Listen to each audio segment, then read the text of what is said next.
This video will demonstrate ways to make several kinds of figures in R. So first we just need to run our setup procedure and also to load an additional package called GGplot2. And then we're going to set our working directory and read in the school days data set again, calling it SD data. And then again we get the head for that to make sure things are looking correct. And then the first thing we're going to look at is a frequency distribution. This command, colors with an open parenthesis, will just return all of the different possible colors that you can use. And there are a lot of them, so if you scroll down you can see there's lots of options for colors you can use. Probably most of these you would never want to use, but if you're doing a PowerPoint presentation, sometimes it's nice to have very distinct colors. And then as you can see here, there's multiple shades of gray that you can use, which are useful for black and white figures for publications. And so first we're just going to do a very simple bar plot with one variable. So from the descriptive statistics, we use the table command to get a frequency distribution for the absent variable, and then that is put within the bar plot command to actually get the plot. But first we have to attach that data set so we can refer to just the variable name. So it was a school days, we called it SD data. So let's attach that. Now we should be able to run this bar plot command. So it's very simple, there's no labels or anything, so we would just have to know this is the number of days absent, y-axis is frequency. We can add those things in and we'll show how to do that here. So this case is more complicated in a couple of ways. We're going to look at two different variables, and then we're also going to add axis labels and a legend. So we'll start by creating the graph with a legend. And so we're going to use again the bar plot function, and then we're going to use a table function. In this case we're doing both gender and race within that function. Beside equals true, that tells R that we want the bars to be next to or beside each other. And then this is how we label our axes. So the X lab, which is short for label, is going to be race. The Y label is going to be frequency. And then this is the color for the columns. So one is going to be, basically they're going to be different shades of gray. And then the legend, we can tell it where we want it to be. In this case we're saying we want it in the top right. And then we want the columns to be female and male, and then the fill, these colors are going to match the colors of our bars. So if we highlight all of this,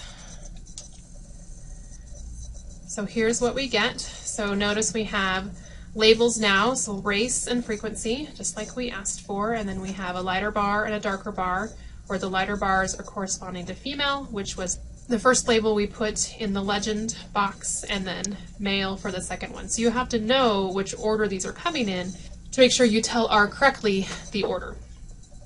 And one way to do that is you could compare this to just looking at the frequency table itself. So if you want to do that, you could just highlight table gender comma race, and then here we know, so the female Aboriginal should be 41. So if we go back to our bar plot, female Aboriginal is 41, so we know we got that right. It's always a good idea to check, since it would be easy to get this backwards. And then just another note is that this has to be run in combination with the previous command in order to create the bar plot. So we could run just this first command, and it works just fine without a legend.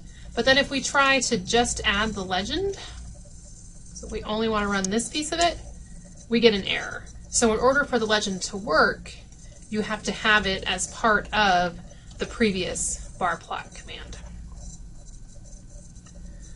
So now we're moving to the GGplot2 package, which is a very versatile and flexible package for making all kinds of various types of figures within R. And so the first thing we're going to do is to create a frequency bar graph, and the variable after AES is a variable that's going to be on the x-axis. We can use different themes that will sort of tell R what we want the basics of our figure to look like in terms of background color and whether or not there are grid lines and those kinds of things. And so here we're using a function within the GGplot2 package called GGplot. So it's a little bit confusing because the function name is so similar to the package name. But we tell it what data set we want to use, AES, which is short for aesthetics, and we're going to use the school variable.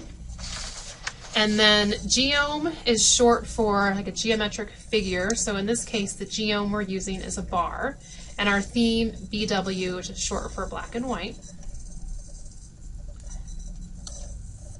So if we run that, here's what we get. So the x-axis label is just the variable name. The y-axis label is at the default of count because we didn't tell R to call it anything else. This background being white with the grid lines, that's the theme black-white. That's where that came from. So you can see it's pretty basic.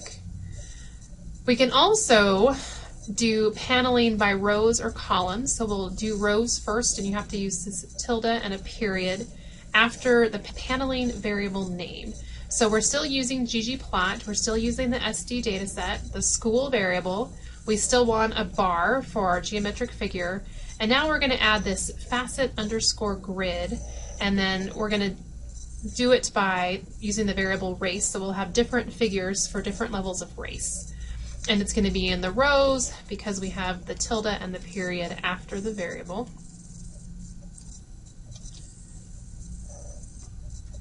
And we didn't say anything about theme, so this is the default theme, so you can see we have Aboriginal in the top row, non-Aboriginal in the bottom row, different levels of school along the x-axis, and then counts again along the y-axis. And it's also possible to panel by column, and here all we do is we put the period tilde before the variable that we're using to create our different, in this case, columns. So now we have Aboriginal on the left, non-Aboriginal on the right, but the variables on the x and y axes are still the same. Okay, so now we're going to look at making histograms. So first we're going to do it for a continuous variable with a white background. So we're still using the same function of ggplot, same data set, same variable. And now we want to have a histogram rather than a bar as we had before. And again, we're going to use this black and white theme, so we get a white background. So now you can see that the bars are put together. Since absent is a continuous variable, that's what we want it to be. With just the defaults, you can see it's not very pretty. The bars are, not distinguished with lines or anything, but you can get a basic idea, at least of the shape of your distribution, which in this case looks highly positively skewed. We can also designate bin width, change the background, change the labels. So it starts out the same, but now we're going to add, and I haven't mentioned this before, but these plus signs at the end of each line are important within the GGplot2 package. Basically, it just says you're doing more things, you're not done yet. So it knows to look at the next line for more information about features to put in the figure. So a geom, again, we want it to be a histogram, but this time we're going to designate that our bin width is 5. So that means that our interval width is 5. We're going to use the black and white theme, and then we're also going to add labels. So our labels where we want X to be days absent and the Y-axis to be labeled as frequency. So that's going to look like this. Now we have our labels.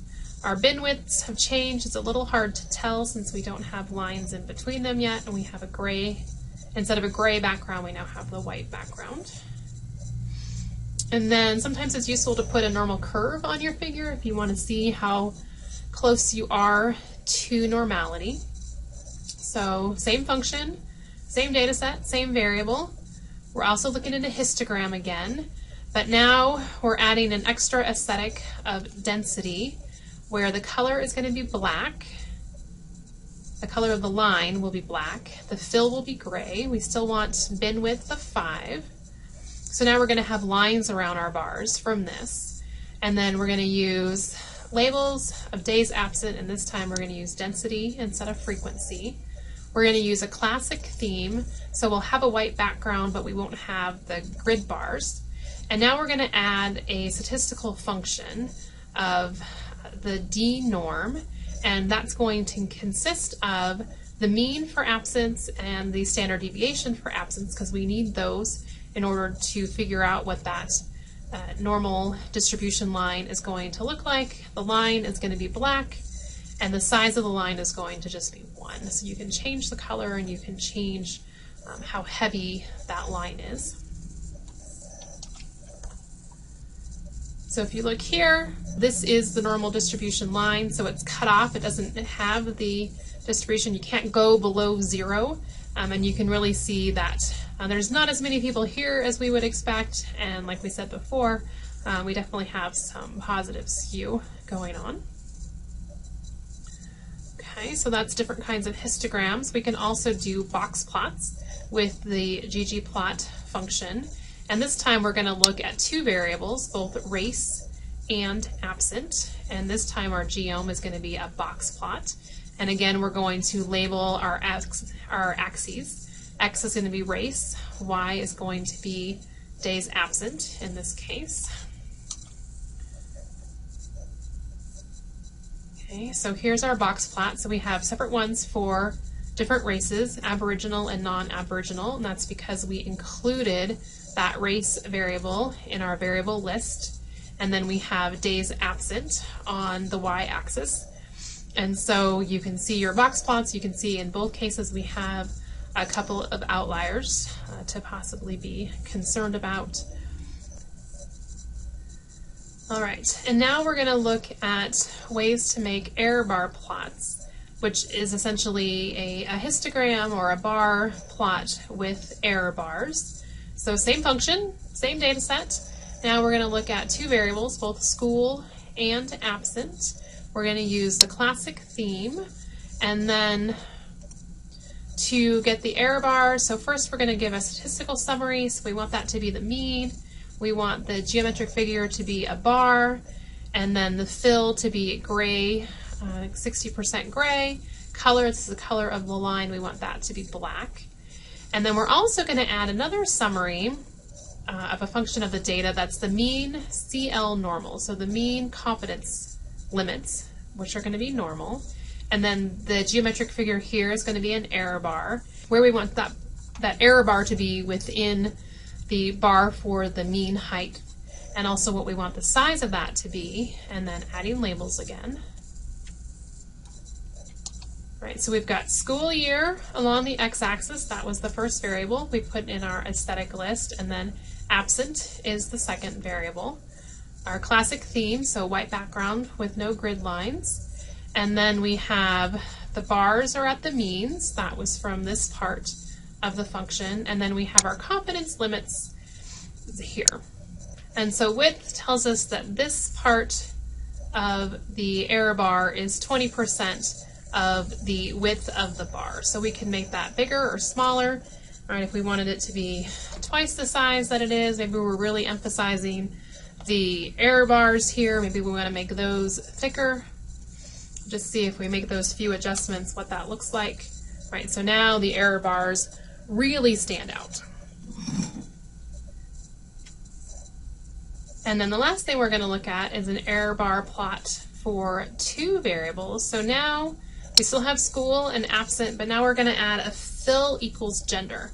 So we're going to have separate bars for male and female participants. We're still doing the same summary for the y function of mean with a bar, and now position equals dodge. What that's going to tell R to do is to put the bar for males right next to the bar for females. And our statistical summary, so we're still looking at confidence limits. We're still going to have those error bars in there. That's what our geom is. And again, the position, we're going to dodge that. So we have error bars on each of our bars that represent the means with a width of 0.9 that kind of tells the error bar where to be within the box. And the second width of 0.2 is how big this part of the error bar is. And then we're going to have our labels. So we have the X and the Y as before for our axes, but now we're also going to have a label for our fill variable. So we'll have labels for male and female. That will be helpful to see. And then the scale underscore fill underscore gray is the color of the bars. So the first bar is going to be completely black because it has a gray fill of 0, and the other bar is going to be a gray. And then again, we're using the classic theme.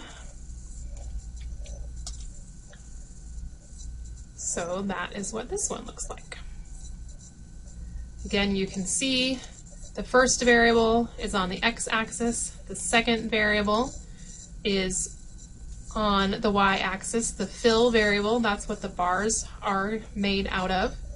We have the mean is what the bars are, and then the error bars are the confidence limits. And then we have the labels that we designated for X, Y, and fill.